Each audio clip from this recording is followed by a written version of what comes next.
ওয়ালাকাদ আতাইনা দাউদা ওয়া সুলাইমানা ইলমা। আমি দাউদকে এবং সুলাইমানকে ইলম দান করেছি। ওয়া ক্বালা আলহামদুলিল্লাহিল্লাযী ফাদ্দালানা আলা কাসীরিন মিন ইবাদিহিল মুমিনিন।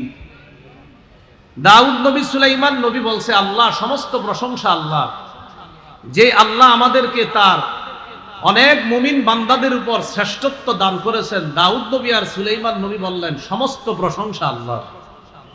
বুঝে নিবা, দাউদ নবীকে রাজত্ব দান করেছেন কে বলেন? এলেম দান করেছেন কে?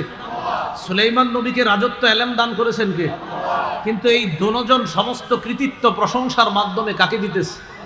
তাহলে শাসকের এক নাম্বার গুণ হলো তিনি সমস্ত কৃতিত্ব আল্লাহকে দেওয়া, আল্লাহমুখী হওয়া। এই যে দাউদ নবী আর সুলাইমান নবী বলতেছে সমস্ত প্রশংসা আল্লাহর, যে আল্লাহ আমাদের দুইজনকে অনেক মুমিন বান্দাদের উপর শ্রেষ্ঠত্ব দান করেছেন, এই জন্য সমস্ত প্রশংসা আল্লাহ। এরপরে আল্লাহ বলেন, ওয়ারিসা সুলাইমান দাউদ ওয়া ক্বালা ইয়া আইয়ুহান নাস উল্লিমনা মানতিকাত তায়রি ওয়া উতিনা মিন কুল্লি শাই। ওয়ারিসা সুলাইমান দাউদ, সুলাইমান নবী দাউদ নবীর উত্তরাধিকার হলেন।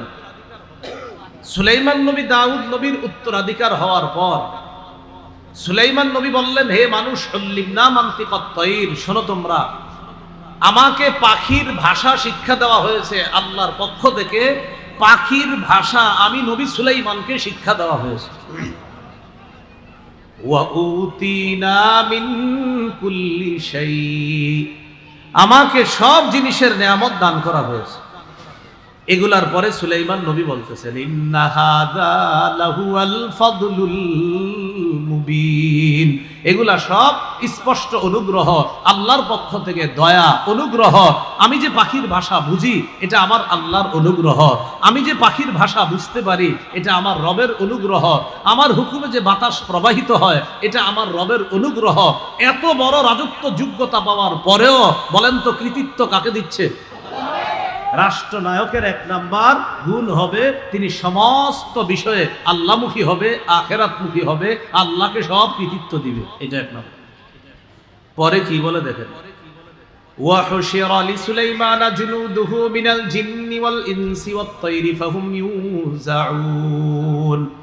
সুলাইমান নবীর জন্য সমবেত করা হলো, জিন, ইনসান, পাখি কুলকে একত্রিত করা হলো, তাদেরকে নিয়ন্ত্রণ করা হতো। সুলাইমান নবী সবাইকে নিয়ন্ত্রণ করতেন, জিনদেরকে নিয়ন্ত্রণ করতেন, মানুষকে নিয়ন্ত্রণ করতেন, পাখিকে নিয়ন্ত্রণ করতেন। বলেন তো এই সবার উপর রাজত্বটা সুলাইমান নবীকে দিয়েছেন কে? আল্লাহ। রাজত্ব দেওয়ার পর সুলাইমান নবী কি বলে একটু বলে দেখেন, হাত্তা ইযা আতাউ আলা ওয়াদিন নামলি ক্বালাত নামলাতু ইয়া আইয়ুহান নামলু দুখুলু মাসাকিনাকুম। সুলাইমান নবী তার বাহিনী নিয়ে রওনা করলেন, যাইতে যাইতে পিপিলিকার এলাকায় গিয়ে বসলেন, পিঁপড়ার এলাকায়। ক্বালাত নামলাতু ইয়া আইয়ুহান নামলু দুখুলু মাসাকিনাকুম।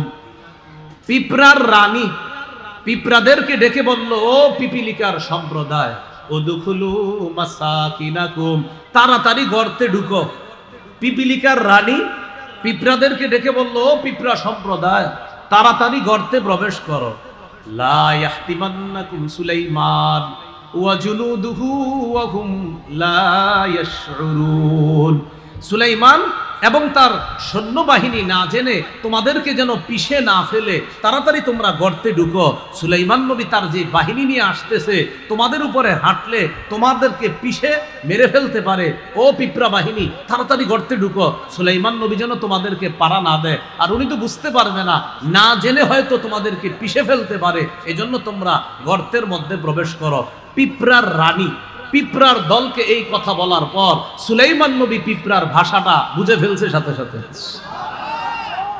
বুঝে ফেলার পর ফাতাবাসসামা দাহিকাম মিন কাওলিহা, সুলাইমান নবী পিঁপড়ার ভাষা বুঝে স্ফীত একটা হাসি দিলেন। সুবহানাল্লাহ।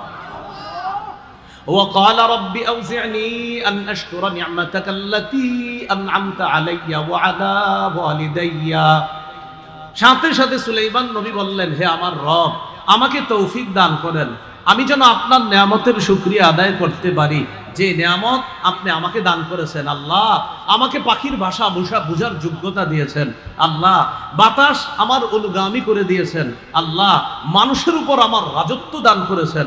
আল্লাহ, জিনের উপর আমার রাজত্ব দান করেছেন। মাবুদ, আপনি আমাকে এত নেয়ামত দিয়েছেন, আমি যেন আপনার শুকরিয়া আদায় করতে পারি, আমাকে তৌফিক দান করতেছেন। তাহলে দেখেন তো, এত রাজত্ব হওয়ার পরেও তিনি সব কারে বলতেছেন?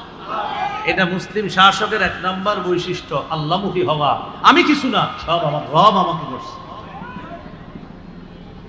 পরে কি বলে দেখেন, ওয়া আন আ'মালা সালিহান তারদাহ ওয়া আদখিলনি বিরহমাতিকা ফি ইবাদিকাস সালিহিন।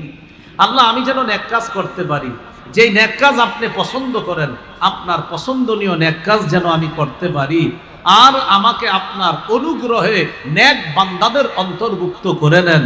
মানুষের রাজত্ব, জিন জাতির রাজত্ব, পশু পাখির রাজত্ব, বাতাসের উপর রাজত্ব, সব রাজত্ব পাওয়ার পরেও সুলাইমান নবী বলতেছে, আল্লাহ, সব কৃতিত্ব আপনার, প্রশংসা আপনার, আপনি আমাকে নেয়ামত দান করেছেন। আল্লাহ, আমি যেন ভালো কাজ করতে পারি, আমি যেন সঠিকভাবে আপনার শুকরিয়া আদায় করতে পারি, আমাকে আপনি তৌফিক দান করেন। আল্লাহ, এত কিছু পাওয়ার পরেও আল্লাহ, আপনি আপন দয়ায়, মেহেরবানিতে আপনার নেক বান্দাদের অন্তর্ভুক্ত আমি সুলাইমানকে আপনি করে নিয়েছেন। তাহলে বলেন তো, মুসলিম শাসকের কাজ কয়টা? কাজ কয়টা?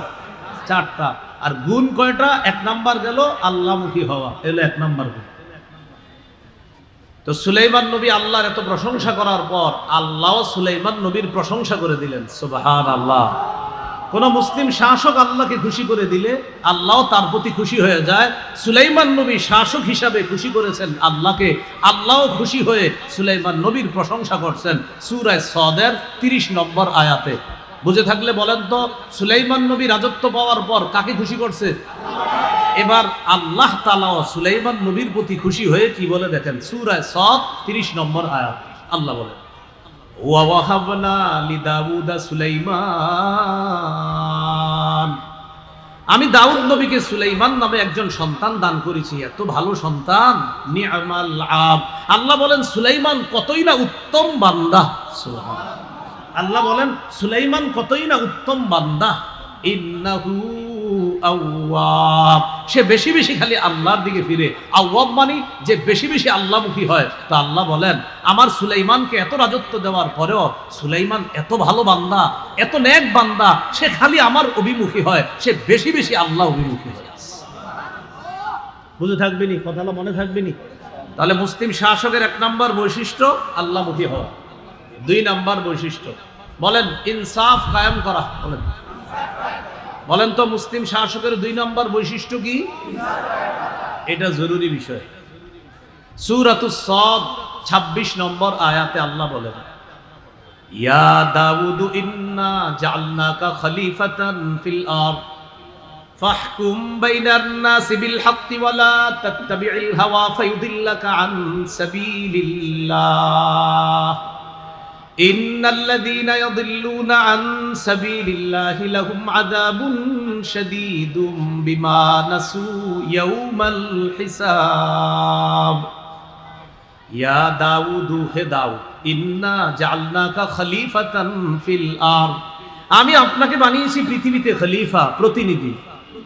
ফাহকুম বাইনান নাসি বিল হক, আপনি সঠিকভাবে মানুষের মাঝে বিচার করবেন। ওয়ালা তাত্তাবি'ল হাওয়া, খেল খুশির অনুসরণ করবেন না, মন যা চায় তা করবেন না।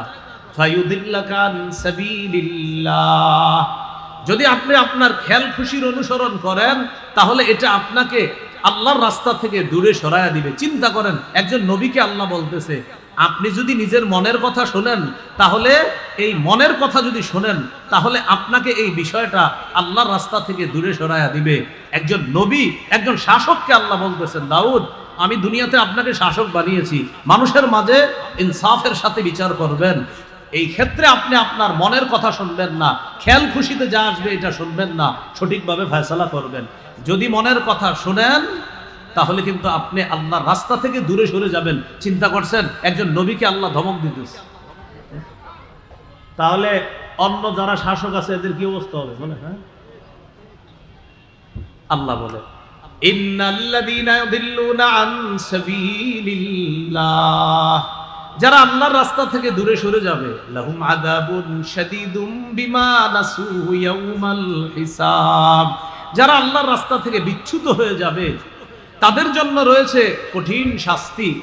লাহুম আযাবুন শাদীদ, কঠিন শাস্তি। কেন? বিমা নাসু ইয়াউমাল হিসাব, কারণ তারা হিসাবের দিনকে ভুলে গিয়েছে। এজন্য মনে রাখবেন, বর্তমান পৃথিবীতে ওই সমস্ত শাসকরাই জালেম হয়, ওই সমস্ত শাসকরাই জুলুম করে, যারা বিচার দিবস বলতে যে কিছু আছে এটা ভুলে গেছে।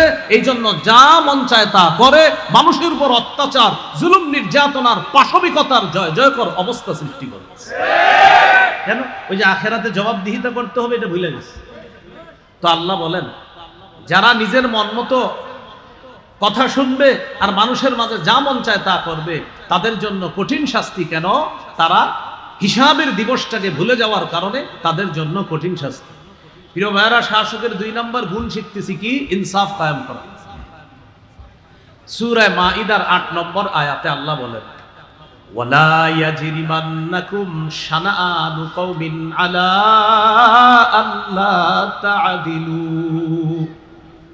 কোন জাতির প্রতি বিদ্বেষ তোমাদেরকে যেন ইনসাফ করতে, ইনসাফের বিপরীতে প্ররোচিত না করে। এদিকে তাকান সবাই, আমি ওনার প্রতি বিদ্বেষ রাখি, এজন্য উনি একটা জিনিস প্রাপ্য, কিন্তু আমি যেহেতু দেখতে পারি না তাই আমি ওনার বিপক্ষে ফয়সালা দিই। তো আল্লাহ বলেন, কোন জাতির প্রতি বিদ্বেষ তোমাদেরকে যেন প্ররোচিত না করে, আলা আল্লাহ তা'দিলু, ইনসাফ না করার ক্ষেত্রে তোমাদেরকে যেন প্ররোচিত না করে কোন জাতির প্রতি বিদ্বেষ। তাহলে কি শিখলাম? আমি কাউরে দেখতে পারি না বলে তাকে আমি ইনসাফ দিব না। আল্লাহ বলে এটা যেন না হয়। কোন জাতির প্রতি বিদ্বেষ তোমাদেরকে যেন ইনসাফ বহির্ভূত কোনো কাজে প্ররোচিত না করে। ইআদিলু, ইনসাফ করো। হুয়া আকরাবু লিত্তাকওয়া, এটাই হলো তাকওয়ার সবচেয়ে নিকটবর্তী।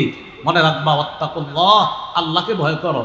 ইন্নাল্লাহা খাবীরুম বিমা তা'মালুন, তোমরা যা করো আল্লাহ তাআলা সব সম্যক অবগত। অন্যায় করলে কোনো দোষ নাই, অন্যায় করলে এই কথা সেই কথা মানি। যখন কোনো মানুষের কোনো অপরাধ প্রমাণিত হয়, 1 জন 2 জন অপরাধ প্রমাণিত হয়েছে মনে করেন, এখন আমি চিন্তা করলাম আসলে অপরাধটা কার। যদি দেখি যে আমার আত্মীয় স্বজনের কেউ আছে, এটা আমি ধামাচাপা দেওয়ার চেষ্টা করি। আর যারে আমি দেখতে পারি না ওরে কোনো না কোনোভাবে ফাঁসায়া, যদিও লোকটা নিরপরাধ তারপরেও তাকে আমি ফাঁসাই, তার প্রতি আমি অবিচার করি, ইনসাফ করি না। আল্লাহ বলে এটা করো না তোমরা। কোন জাতির প্রতি বিদ্বেষ তোমাদেরকে যেন ইনসাফ এর বিপরীতে তোমাদেরকে যেন প্ররোচিত না করে, যেটা ইনসাফ সেটাই করবা।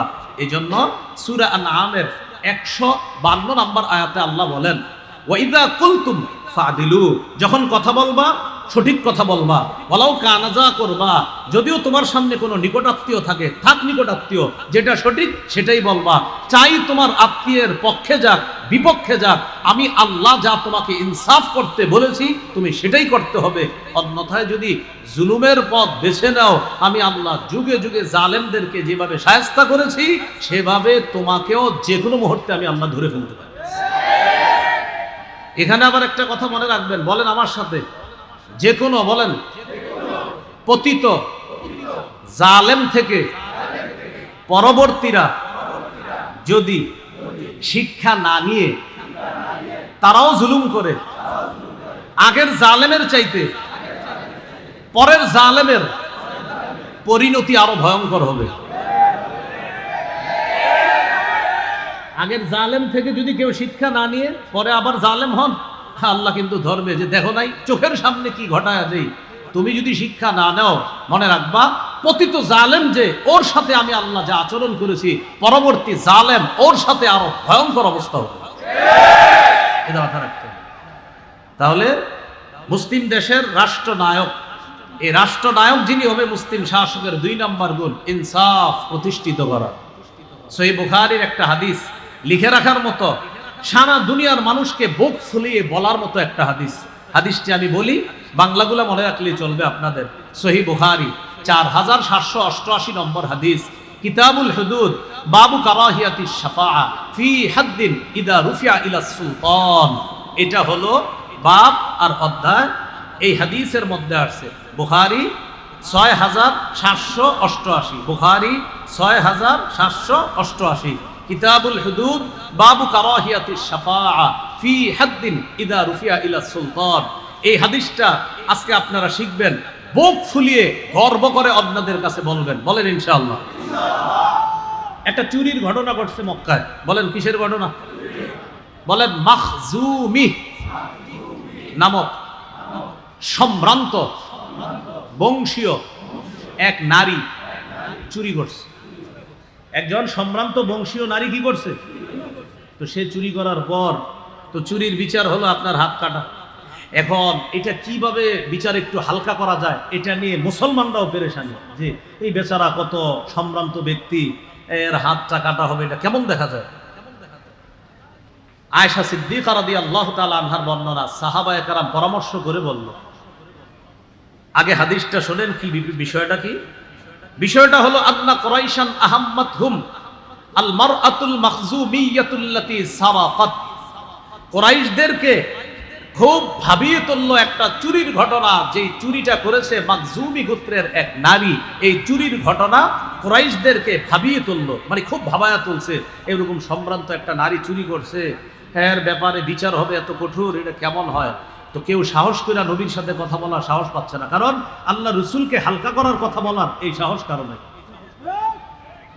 এখন সাহাবায়ে কেরামের মধ্যে পরামর্শ চলতেছে, মাইয়ুকাল্লিমু রাসূলুল্লাহি সাল্লাল্লাহু আলাইহি ওয়াসাল্লাম, আচ্ছা এই ব্যাপারে নবীর সাথে কে কথা বলবে? ওয়া মাইয়াজতারিউ আলাইহি ইল্লা উসামা ইবনে যায়েদ হিব্বু রাসূলিল্লাহি সাল্লাল্লাহু আলাইহি ওয়াসাল্লাম। নবীজির পালক পুত্র যায়েদ বিন হারেসার ছেলের নাম উসামা, তাহলে সম্পর্কে নবীর কি হয়? নাতি। পালক পুত্র যায়েদের ছেলের নাম উসামা, তো উসামা সম্পর্কে নবীজির নাতি, আর নবীজি হলো উসামার দাদা। নবীজি এই উসামাকে খুব মহব্বত করতেন, খুব ভালোবাসতেন। সাহাবায়ে কেরাম বললেন, শোনো, আমরা তো ভয়ে নবীর কাছে যেতে পারবো না, নবীর একজন আস্থাভাজন মানুষ আছে, সে কে? নবীর নাতি, সেটা হলো উসামা ইবনে যায়েদ, অর্থাৎ পালক পুত্র যায়েদের সন্তান উসামা। উসামা নবীর কাছাকাছি যাইতে পারে, নবীও তারে খুব আদর করে। এক কাজ করি, তারে দিয়ে নবীর কাছে একটু কথা বলাই যে এই মহিলাটার ব্যাপারে, শাস্তির ব্যাপারে একটু শিথিল করা যায় কিনা। উসামারে পাঠায়া দিয়েছে নবীজির কাছে, উসামা তুমি গিয়ে নবীজিরে বলবা একজন সম্ভ্রান্ত বংশীয় নারী চুরি করছে, এখন একটু কি শিথিল করা যায় কিনা। উসামা নবীজির কাছে গেছে, ফাকাল্লামা রাসূলুল্লাহি সাল্লাল্লাহু আলাইহি ওয়াসাল্লাম, নবীজির সাথে কথা বলছে উসামা। কথা বলার পর রাসূলুল্লাহ সাল্লাল্লাহু আলাইহি ওয়াসাল্লাম উসামাকে বললেন, আতাশফাউ ফি হাদ্দিন মিন হুদুদিল্লাহ। উসামা, আল্লাহর বিধানের শাস্তির ব্যাপারে তুমি আমাকে সুপারিশ করছো? উসামা, আল্লাহর একটা বিধান প্রয়োগ হবে, এই ব্যাপারে তুমি আমাকে শিথিলতার সুপারিশ করছো? নবীজি বুঝতে পারছে যে সাহাবীরা উসামারে পাঠাইছে, নবীজি তাড়াতাড়ি বাইরে গেছে, সবার সামনে গিয়ে দাঁড়াইলেন। সুম্মা কামা ফাখাতাবা, পৃথিবীর শ্রেষ্ঠ রাষ্ট্রনায়ক মুসলমানদের সামনে দাঁড়িয়ে এক ভাষণ দিলেন, যা সারা পৃথিবীতে মুসলমান গর্ব করার মতো একটা ভাষণ আল্লাহ রাসূল দিলেন। সবার সামনে গিয়ে দাঁড়াইছে। দাঁড়ানোর পর নবীজি সাল্লাল্লাহু আলাইহি সাল্লাম বললেন, শোনো তোমরা, ইয়া আইয়ুহান নাস ইন্নামা দাল্লা মান কানা ক্বাবলাকুম আন্নাহুম কানু ইযা সারাকাশ শরীফ তারাকুহু। শোনো, তোমাদের পূর্ববর্তী জাতি ধ্বংস হওয়ার অন্যতম একটা কারণ, তাদের মাঝে সম্ভ্রান্ত কোনো ব্যক্তি চুরি করলে তারা তাকে ছেড়ে দিত। নবীজি কেমনে বুঝায় দেখেন, তোমাদের পূর্বে কিছু জাতি ধ্বংস হওয়ার অন্যতম কারণ হলো সম্ভ্রান্ত কোনো ব্যক্তি চুরি করলে তারা তাকে ছেড়ে দিত। ওয়াইদা সারাকাদ দাইফু ফীহিম আকামু আলাইহিল হাদ্দা, আর যখন তাদের মাঝে কোনো দুর্বল ব্যক্তি চুরি করত, তখন তার উপর তারা শাস্তি প্রয়োগ করত। কি হলো বিষয়টা? ধনী মানুষকে ছেড়ে দিত, সম্ভ্রান্ত কোনো ব্যক্তি চুরি করলে তাকে ছেড়ে দিত, আর দুর্বল কেউ চুরি করলে তার উপর শাস্তি প্রয়োগ করা হতো। বর্তমানেও এটাই চলছে, সম্ভ্রান্ত ব্যক্তিদেরকে ছলে বলে কৌশলে পার করে দেওয়া হচ্ছে, আর দুর্বলের উপর অত্যাচার চালানো হচ্ছে। তো রাসূল সাল্লাল্লাহু আলাইহি সাল্লাম বলেন, সম্ভ্রান্ত কেউ চুরি করলে তাকে ছেড়ে দিত। ওয়াইদা সারাকাত দাঈফু ফীহিম আকামু আলাইহিল হাদ্দা, আর যদি কোনো দুর্বল কেউ চুরি করত তার উপর তারা শাস্তি প্রয়োগ করত। তাহলে নবী বললেন কি, অতীতের জাতি ধ্বংস হওয়ার কারণ সম্ভ্রান্ত ব্যক্তি চুরি করলে ছেড়ে দিত, গরিব মানুষ চুরি করলে শাস্তি প্রয়োগ করত তার উপর। এবার আল্লাহ নবী বলেন, শোনো তোমরা, লাউ আন্না ফাতিমাতা বিনতা মুহাম্মাদিন সাল্লাল্লাহু আলাইহি ওয়াসাল্লাম সারাকাত, আজকে যদি মাখজুমি গোত্রের ওই নারী চুরি না করে মুহাম্মদ সাল্লাল্লাহু আলাইহি সাল্লামের মেয়ে ফাতেমা চুরি করত, আজকে যদি আমি মুহাম্মদের মেয়ে ফাতেমা চুরি করত, আজকে যদি আমি মুহাম্মদের মেয়ে ফাতেমা চুরি করত, নবীজি বলেন লাকাতা মুহাম্মাদুন ইয়াদাহা, মুহাম্মদ সাল্লাল্লাহু আলাইহি সাল্লাম তার কন্যা ফাতেমার হাত কেটে দিত। গর্ব করে সারা দুনিয়াকে জানাবেন যে পৃথিবীতে এমন একজন রাষ্ট্রনায়ক পারলে দেখাও। কি বললেন? আজকে ওই সম্ভ্রান্ত মহিলা সে যদি চুরি না করে, মুহাম্মদ সাল্লাল্লাহু আলাইহি সাল্লামের কন্যা ফাতেমা, আর ফাতেমা রাদিয়াল্লাহু তাআলা আনহার চেয়ে সম্ভ্রান্ত পৃথিবীতে আর কোন মেয়ে হবে? তো নবী বলেন, আমার মেয়ে ফাতেমা যদি চুরি করত, আমি আমার মেয়ে ফাতেমার হাত কেটে দিতে কোনো ইতস্ত করতাম না, কারণ বিধানটা আল্লাহ। কি শিখলাম? মুসলিম শাসকের 2 নাম্বার গুণ ইনসাফ প্রতিষ্ঠিত করা। মনে থাকবে নি? কি প্রতিষ্ঠিত করা? ইনসাফ প্রতিষ্ঠিত করা।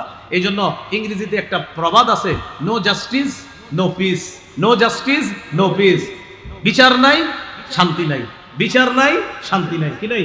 বিচার নাই শান্তি নাই। ইংরেজিতে এরকম একটা কথা আছে।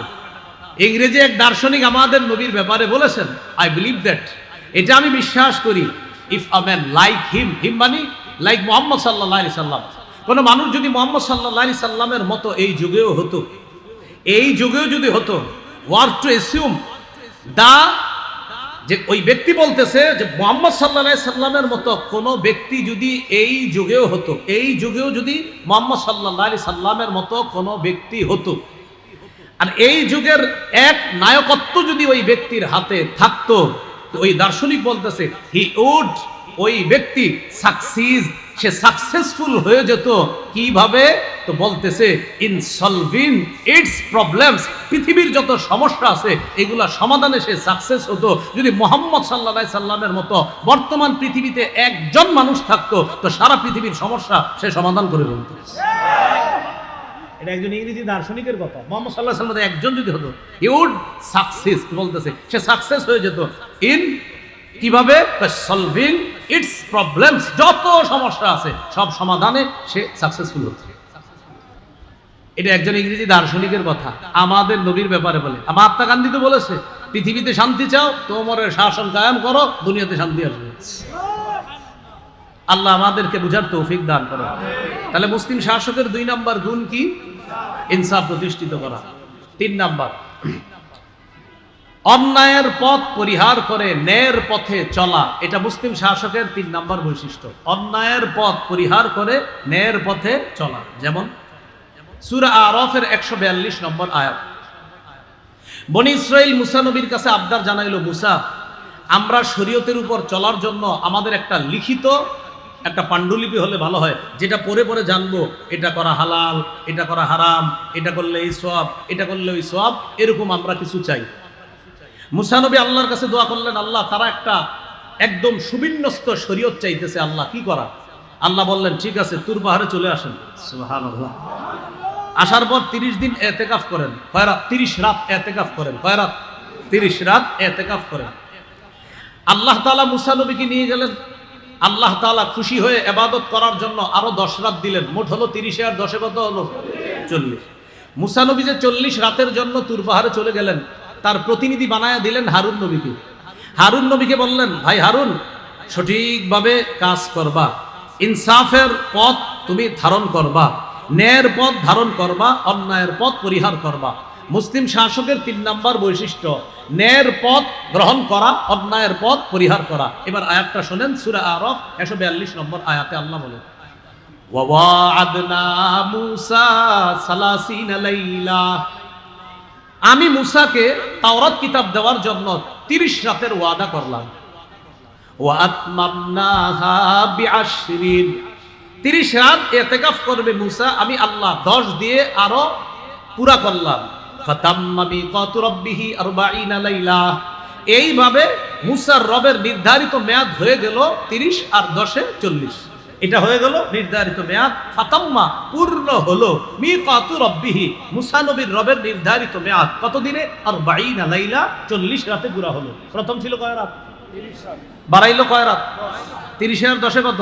তা আল্লাহ বলে ফাতাম্মা, পূর্ণ হলো, মিকাতু রাব্বিহি, তার রবের নির্ধারিত মেয়াদ 40 লাইলা, 40 রাতে পূর্ণ হলো।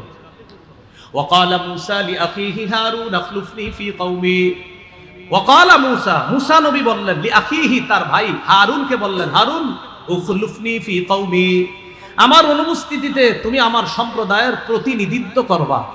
ওয়া আসলিহ, তুমি ন্যায়ের পথ গ্রহণ করবা, সংশোধন করবা, সঠিক কাজ করবা। ওয়ালা তাত্তাবি' সাবিলাল মুফসিদিন, অন্যায় সৃষ্টিকারী যারা, ফাসাদ সৃষ্টিকারীদের পথ অনুসরণ করবা না। তাহলে কি শিখলাম? অন্যায়ের পথ অনুসরণ করা যাবে না, ন্যায়ের পথ অনুসরণ করা। শাসকের 3 নম্বর বৈশিষ্ট্য, তিনি কোনোভাবেই অন্যায়ের পথ গ্রহণ করবে না, বরং মুসলিম শাসক সদা সর্বদা ন্যায়ের উপর অটল রাখে, জাতির উপর তিনি নেতৃত্ব দান করবেন। এটা হলো 3 নাম্বার। 4 নাম্বার মুসলিম শাসকের বৈশিষ্ট্য, বাংলাটা বলেন, বলেন, শিষ্টের লালন, দুষ্টের দমন। আর একটু সহজ বাংলা বলি, বলেন, ভালোকে লালন, খারাপকে দমন। ভালোকে লালন করতে হবে, হ্যাঁ হ্যাঁ ঠিক আছে ঠিক আছে, খারাপ খবরস, ঠিক, মানে ভালো ঠিক আছে, খারাপ খবরস, ঠিক। তাহলে ভালোকে লালন, দুষ্টকে দমন। তো একটু সুন্দর বাংলায় বললাম আর কি, শিষ্টের লালন, দুষ্টের দমন। আর সহজে, ভালো মানুষরে লালন করতে হবে, খারাপ গুলারে দমন করতে হবে। এই ব্যাপারে আমরা দৃষ্টান্ত নেই সূরা কাহাফ 83 থেকে 91 নম্বর আয়াত। সূরা কাহাফের 83 থেকে 91 নম্বর আয়াত। পৃথিবীর একজন বাদশা ছিল, তার নাম যুলকরনাইন। নাম শুনছেন নি? আল্লাহ তাআলা বলেন, ওয়াসআলুনাকা আন যিল করনাইন, নবী তারা আপনাকে যুলকরনাইন বাদশা সম্পর্কে জিজ্ঞাসা করে।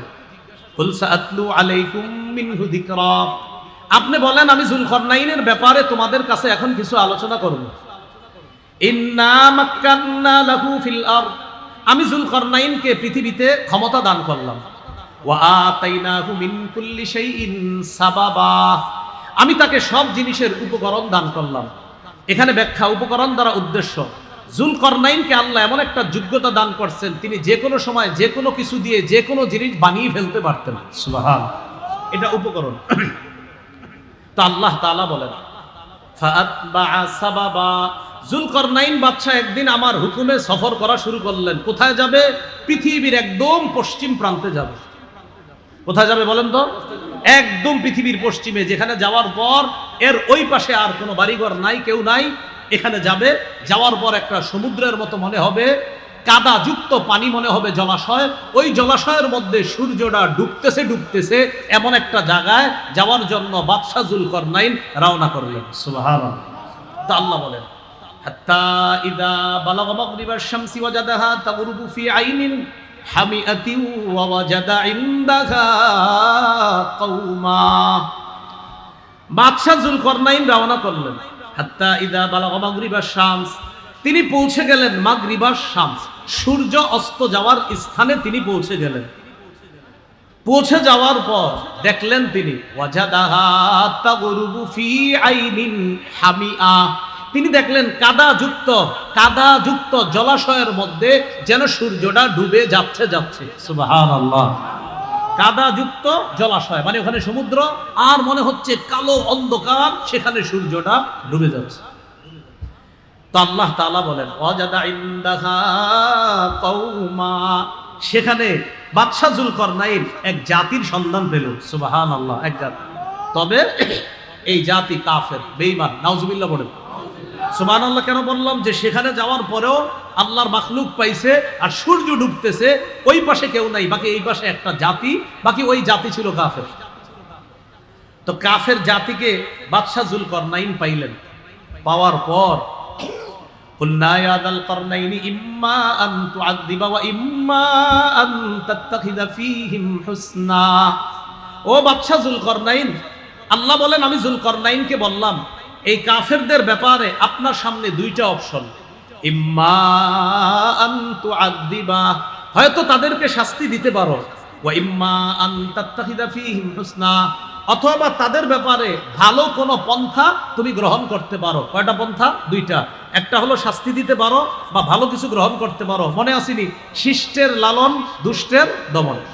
বাদশাহ যুলকরনাইন উনি জবাব দিলেন, উনি মনে মনে নিয়ত করলেন যে আল্লাহ আমি তাদেরকে দাওয়াত দিব, দাওয়াত দিলে তারা আমার দাওয়াত যারা গ্রহণ করবে তাদের সাথে আমি সুন্দর আচরণ করব, আর যারা গ্রহণ না করে উল্টে আমার উপর জুলুম করবে তাদেরকে আমি দমন করব। দেখেন কি বলল বাদশাহ যুলকরনাইন, বললেন আমার দাওয়াতে যারা সাড়া দিবে, সুন্দর আচরণ করবে, আমি তাদেরকে লালন করব, তাদের সাথে আমি সুন্দর আচরণ করব, আর যারা আমার কথায় সাড়া না দিয়ে উল্টা তাওহীদের বিরোধিতা করে যারা জুলুম করবে আমি তাদেরকে দমন করব। শিষ্টের লালন, দুষ্টের দমন। তো বলতেছে যুলকরনাইন বাদশা বললেন, ক্বালা আম্মা মান যালামা ফাসাউফা নুআযযিবুহু সুম্মা ইউরাদ্দু ইলা রাব্বিহি, যে ব্যক্তি জুলুম করবে আমি তাকে শাস্তি দিব, এরপর তাকে তার রবের কাছে ফিরিয়ে দেওয়া হবে।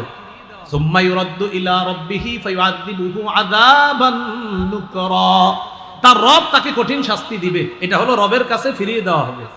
ওয়া আম্মা মান আমানা ওয়া আমিলা সলিহা, আর যে ব্যক্তি ঈমান আনবে, ওয়া আমিলা আমালান সলিহা, যে ব্যক্তি ঈমান আনবে এবং নেক কাজ করবে, ফালাহু জাযাআনিল হুসনা, তার জন্য রয়েছে উত্তম প্রতিদান, আমি তার সাথে সুন্দর আচরণ করব, আখিরাতেও তার জন্য ভালো অবস্থা।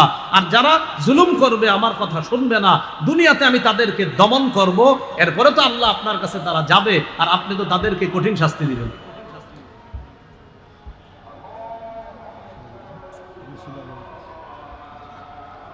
আমরা একটা মসজিদে আজানে জবাব দিই, আল্লাহু আকবার, শেষ করে দিচ্ছি, বাস একটু আরেকটা কয়েকটা বাকি আছে, এই কয়েকটা সংক্ষেপে বলে দিব। এক নাম্বার বৈশিষ্ট্য ছিল আল্লাহমুখী হওয়া, 2 নাম্বার বৈশিষ্ট্য ইনসাফ প্রতিষ্ঠিত করা, 3 নাম্বার বৈশিষ্ট্য অন্যায়ের পথ পরিহার করে ন্যায়ের পথে চলা, 4 নাম্বার বৈশিষ্ট্য চলতেছিল ভালোকে লালন করা, খারাপকে দমন করা। এক্ষেত্রে কঠোর হতে হবে, যিনি শাসক হবে তিনি কঠোর হতে হবে, খারাপ যারা তাদের ব্যাপারে কঠোর, আর ভালো যারা তাদের ব্যাপারে ভালো। তো এই ব্যাপারে আমরা দলিল দিচ্ছিলাম সূরা কাহফের 83 থেকে 91 নম্বর আয়াত পর্যন্ত। বাদশাহ যুলকরনাইনের 2টি সফরের কথা আল্লাহ এই দুই জায়গায় বলেছে আর কি, মোট 3টা সফর, বাকি এই 91 আয়াত পর্যন্ত 2টা সফর।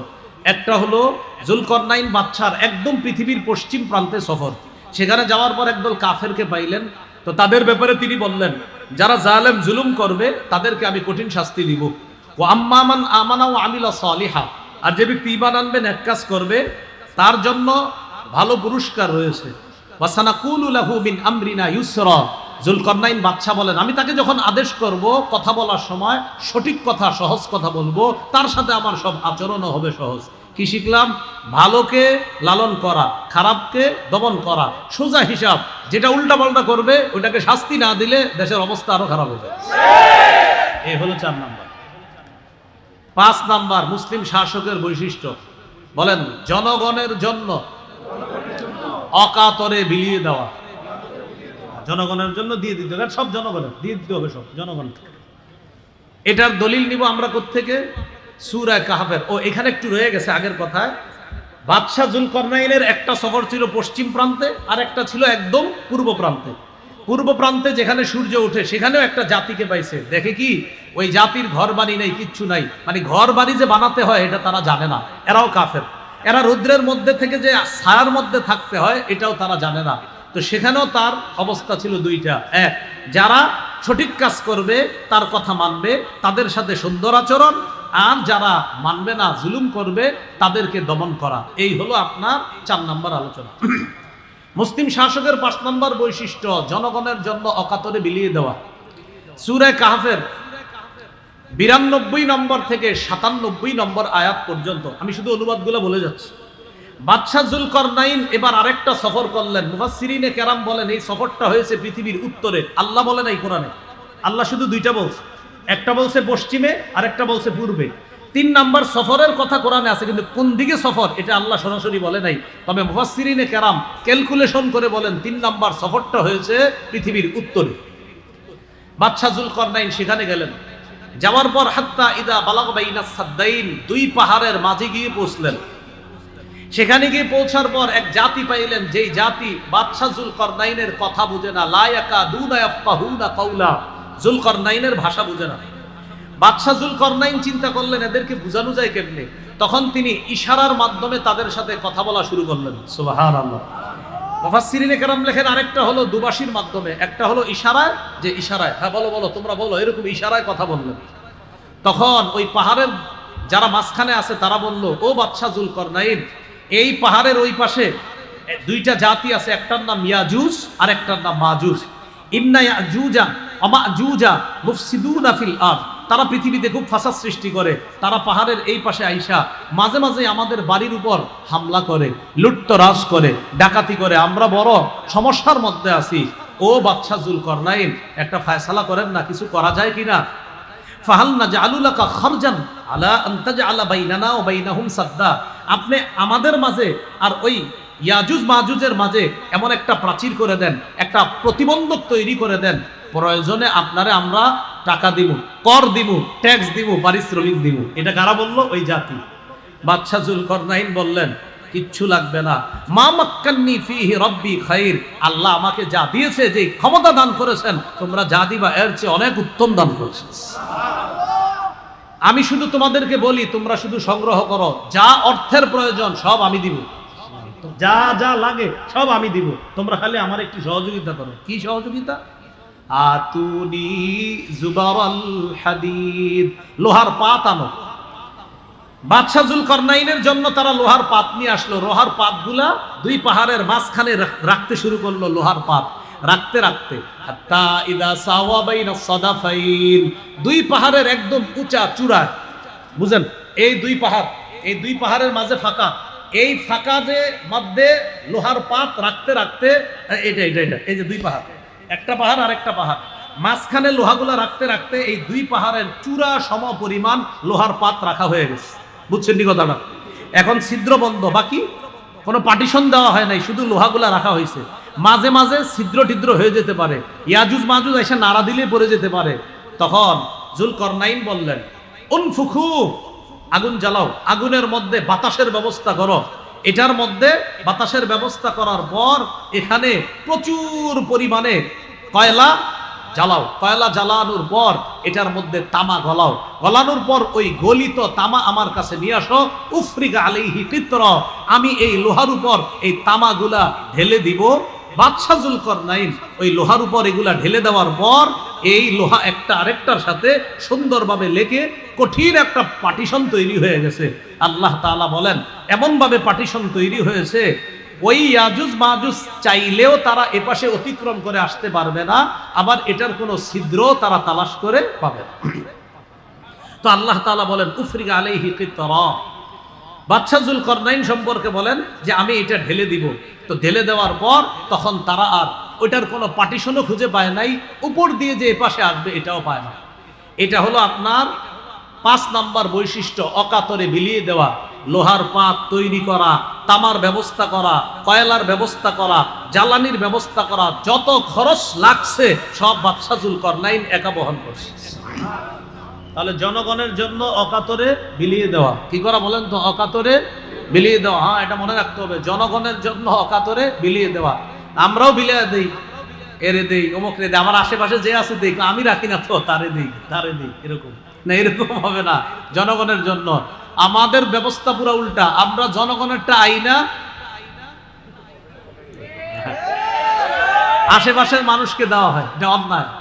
এটা হলো 5 নাম্বার বৈশিষ্ট্য। 6 নাম্বার শাসকের 6 নাম্বার বৈশিষ্ট্য, বলেন জনগণের জন্য কিছু করতে পারা, সৌভাগ্য মনে করা, নিজেকে জনগণের খাদেম মনে করে জনগণের জন্য কিছু করতে পারার, বলেন কৃতিত্ব, সম্পূর্ণ আল্লাহকে দেওয়া। এটা হলো 6 নম্বর বৈশিষ্ট্য। আমি কিছু করতে পারলাম, এটা আল্লাহর অনুগ্রহ। দলিল সূরা কাহফের 98 নম্বর আয়াত। বাদশা যুলকারনাইন এত কিছু করার পর তিনি বললেন, রহমাতুম মির রব্বি, এই যে আমি এতগুলা কাজ করলাম, এটা আমার কোনো যোগ্যতা না, আমার রবের দয়া, তাই আমি এটা করতে পারছি। এটা হলো 6 নম্বর বৈশিষ্ট্য। 7 নম্বর, রক্ষণাবেক্ষণে যথেষ্ট যোগ্য হওয়া, বিচক্ষণ হওয়া, এই বিষয়ে জ্ঞান থাকা। কিসে? রক্ষণাবেক্ষণ। এই দেশে কি পরিমাণ খাবারের প্রয়োজন, আগামী 5 বছর 3 বছর আমাদের দেশের অর্থনৈতিক অবস্থা কেমন হতে পারে, এমন উন্নতি না করা যে উন্নতি করার পর মাথা পিছু 1,07,000 টাকা ঋণ হয়ে যায়, বাচ্চা আজকে জন্ম নিলেও ঋণী হয়, এই জাতীয় উন্নতির প্রয়োজন নেই। এটা আসলেই ঠিক। তো 7 নাম্বার, রক্ষণাবেক্ষণে যথেষ্ট সচেতন হওয়া, যোগ্য হওয়া। দলিল সূরা ইউসুফের 55 নম্বর আয়াত। ইউসুফ আলাইহিস সালাতু ওয়াস সালাম মিশরের বাদশাকে বললেন, ইজআলনি আলা খাযাইনিল আরদ, আমাকে দেশের খাদ্য গুদামের দায়িত্বে নিয়োজিত করেন, দেশের অর্থ সম্পদের ব্যাপারে আমাকে দায়িত্ব দেন। ইন্নী হাফিজুন আলিমুন, এই ব্যাপারে আমি সংরক্ষক, আলিমুন, এই ব্যাপারে আমি জ্ঞান রাখি। এখন একটা কথা বুঝেন, বুখারীতে আসছে, নবীজি বলেছেন লা তাসআলিল ইমারা, দায়িত্ব চেয়ে নিও না। বুখারীতে আসছে কি বলেন সবাই? বুখারীতে আসছে কি দায়িত্ব? এন্ড ইউসুফ নবী তো দায়িত্ব চাইতেছে। বুখারীতে আসছে দায়িত্ব চেয়ে নিও না, আর ইউসুফ নবী মিশরের বাদশাকে বলতেছে আমাকে দায়িত্ব দেন। এটার ব্যাখ্যা হলো, যেই দেশে দায়িত্ব সঠিকভাবে চলতে থাকে সেখানে দায়িত্ব নতুন করে আপনি চেয়ে নেবেন না। অন্যরা যদি সঠিকভাবে দেশ চালায় সেক্ষেত্রে আপনি দায়িত্ব চাওয়া দরকার নাই। কিন্তু যেই দেশে জুলুম নির্যাতনে ভরবে সেখানে সব যোগ্য মানুষ নিজে আইসা দায়িত্ব নেওয়া, এটা সূরা ইউসুফের 55 নম্বর আয়াতের দলিল। আবার বুঝেন, শুধু ঠিক না করে বুঝেন একটু। দায়িত্ববান যারা থাকবে সেখানে দায়িত্ব চাওয়া নিষেধ, কিন্তু যা সব অযোগ্য লোকে যদি ভরে যায় সেখানে যোগ্য লোক এগিয়ে এসে বলতে হবে আমারে বানান, আমি আমানতদার, আমার দ্বারা দেশের ক্ষতি হবে না। এটা সূরা ইউসুফের 55 নম্বর আয়াত। ইউসুফ আলাইহিস সালাতু ওয়াস সালাম মিশরের বাদশাকে বললেন, ইজআলনি আলা খাযাইনিল আরদ, আমাকে খাদ্য ভাণ্ডারের দায়িত্ব দেন, এটা রক্ষণাবেক্ষণের দায়িত্ব আমাকে দেন। ইন্নী হাফিজুন, আমি সংরক্ষক, আলিমুন, আর এই বিষয়ে আমার যথেষ্ট জ্ঞান আছে। মানে অর্থ সম্পদ কিভাবে খরচ করতে হবে এই ব্যাপারে আমার জ্ঞান আছে। এটা হলো 7 নাম্বার গুণ শাসকের। শাসকের 8 নাম্বার গুণ, শাসক আমানতদার হবে। বলেন সবাই জোরে, আরো জোরে বলেন, বলেন কি হবে? আমানতদার। সূরা নিসার 58 নম্বর আয়াতে আল্লাহ বলেন, ইন্নাল্লাহা ইয়া'মুরুকুম আন তু'আদ্দুল আমানাতি ইলা আহলিহা, নিশ্চয়ই আল্লাহ তাআলা তোমাদেরকে আদেশ করেন আন তু'আদ্দুল আমানাতি ইলা আহলিহা, তোমরা আমানত যথাযথভাবে যেই ব্যক্তি হকদার তার কাছে পৌঁছা দেওয়ার ক্ষেত্রে আল্লাহ তোমাদেরকে আদেশ করেন, আল্লাহ তোমাদেরকে হুকুম করেন। তাহলে আমানত যথাযথভাবে পৌঁছিয়ে দেওয়ার যোগ্যতা থাকা, এটা হলো রাষ্ট্রের শাসকের 8 নাম্বার গুণ। 9 নাম্বার গুণ, এটা আমার সাথে সবাই একটু জোরে বলবেন, বলেন, ঘুষ গ্রহণ না করা। 3 বার বলেন, আবার বলেন। যিনি শাসক হবে তিনি কি গ্রহণ করবে না? বলেন সূরা নামল 35-36 নম্বর আয়াত। খালি মনে এখানে আমি মূল হিস্টোরিটা বলি। রানী বিলকিসের কাছে সুলাইমান নবী চিঠি পাঠাইছে, বললেন তুমি যদি সহজে সহজে গ্রহণ করো আসো, না হয় কিন্তু খবর আছে। রানী বিলকিস তখন চিন্তা করে দেখলো আসলে সুলাইমান নবীর কথা মেনে নেওয়াই কল্যাণকর। রানী বিলকিস পরীক্ষা করার জন্য সুলাইমান নবীর কাছে কিছু ঘুষ পাঠাইতে চাইল। রানী বিলকিস তার সামনে যারা আছে তাদেরকে বলল, শোনো আমি একটা হাদিয়া পাঠাবো সুলাইমান নবীর কাছে। কি পাঠাবো? হাদিয়া। বাকি এটা হাদিয়াও হতে পারে আবার ঘুষ হতে পারে। কিভাবে? কয় দেখো আমি দুনিয়াবি কিছু উপঢৌকন তার সামনে পেশ করব, সে যদি দুনিয়াদার হয় তাহলে আমার এটা গ্রহণ করে নিবে আর আমার সমস্যা হবে না। কারণ কিছু টাকা পয়সা দিয়া, কিছু অর্থ দিয়া যদি তাকে নিবৃত রাখা যায়, সেও থাকলো আমিও ভালো থাকলাম, সেও থাকলো আমিও ভালো থাকলাম। এই দেখবেন এই যে আপনার দোকানটা, কিছু মানুষ এসে খালি জ্বালাবে, এই সমস্যা হবে ওই সমস্যা হবে, ধরাইয়া দিবেন, দেখবেন আগামী 1 বছর আর সমস্যা নেই। রানী বিলকিস চিন্তা করলো কিছু দিয়া দিয়া যদি আমি আমারটা ঠিক রাখতে পারি সমস্যা নেই। এরকম কিন্তু চলতেছে, আমারটা ঠিক ঠিক রানী। আপনারা যে বলতেছেন হুজুর আপনি কি তাফসিরে এটাই আসছে, রানী বিলকিস বলতেছে আমি যদি কিছু দিয়ে আমার রাজত্ব টিকাইতে পারি সমস্যা কি? তাহলে সুলাইমান নবীর কাছে পাঠামু, পাঠানোর পর তিনি যদি আমারটা গ্রহণ করে তাহলে বুঝবো আমার রাজত্ব পাকা, তারটাও পাকা। তার রাজত্বে সে রাজা, আমার রাজ্যে আমি রানী, বাস। আর যদি গ্রহণ না করে পাঠা দেয় তাহলে বুঝবো না তিনি দুনিয়াদার না, তখন আমি তার কাছে যাওয়ার আগেই আল্লাহর কাছে আত্মসমর্পণ করে যাই। দেখেন কি বলে, ওয়া ইন্নী মুরসিলাতুন ইলাইহিম বিহাদিয়্যা ফানাযিরাতুম বিমা ইয়ারজিউল মুরসালুন। আমি সুলাইমানের কাছে উপঢৌকন পাঠাবো, আর দেখব যাদেরকে দিয়ে পাঠাবো এই দূতরা কি খবর নিয়ে আসে। তো দূতরা উপঢৌকন নিয়ে সুলাইমান নবীর কাছে গেছে। ফালাম্মা জাআ সুলাইমানা ক্বালা আতুমিদ্দুনানি বিমাল। যখন সুলাইমান নবীর কাছে গিয়ে উপঢৌকন পেশ করলো, সুলাইমান নবী বললেন আমাকে কি সম্পদ দিয়ে তোমরা সাহায্য করতে চাও?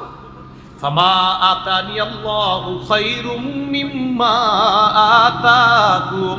আল্লাহ আমাকে যা দান করেছেন, তোমরা আমাকে যা দিয়েছো, তোমাদেরকে আল্লাহ যা দিয়েছেন এর চাইতে অতি উত্তম নিয়ামত আমি সুলাইমানকে আল্লাহ দান করেছেন। রানী বুঝতে পারছে না এরে দুনিয়াবি কিছু দিয়া ঠেকানো যাবে না, থামানো যাবে না। রানী সুলাইমান নবীর কাছে আসার আগেই আল্লাহর কাছে আত্মসমর্পণ করে সুলাইমান নবীর কাছে এসে বললেন, ও সুলাইমান আমি অলরেডি আল্লাহর কাছে আত্মসমর্পণ করে ফেলেছি। এ হলো 9 নম্বর বৈশিষ্ট্য। সর্বশেষ 10 নম্বর বৈশিষ্ট্য, রাষ্ট্র শাসক যিনি আল্লাহর বিধান অনুযায়ী ফয়সালা করবে, বাস। আল্লাহর বিধান, বলেন কার বিধান? আল্লাহর বিধান অনুযায়ী ফয়সালা করবে। সূরা মাইদার 48 নম্বর আয়াতে আছে আল্লাহ তাআলা বলেন, আমি আপনাকে কিতাব দিলাম, সত্য কিতাব, মুসাদ্দিকাল লিমা বাইনা ইয়াদাইহি মিনাল কিতাব, যে কিতাবটা তার আগের তাওরাত ইনজিলকে সত্যায়নকারী, ওয়া মুহাইমিনান আলাইহি, তাওরাত ইনজিলের বিষয়গুলো সংরক্ষণকারী। ফাহকুম বাইনাহুম বিমা আনজালাল্লাহ, নবী আপনি তাদের মাঝে বিচার করেন যেইভাবে আল্লাহ নাজিল করেছে, যা আল্লাহ নাজিল করেছে আল্লাহর বিধান অনুযায়ী বিচার করেন। সর্বশেষ সূরা মাইদার 50 নম্বর আয়াতে আল্লাহ বলেন, আফা হুকমাল জাহিলিয়াতি ইয়াবগুন, তারা কি জাহিলি বিচার চায়? তারা কি জাহিলিদের বিচার চায়? জাহিলি শাসন ব্যবস্থা চায়?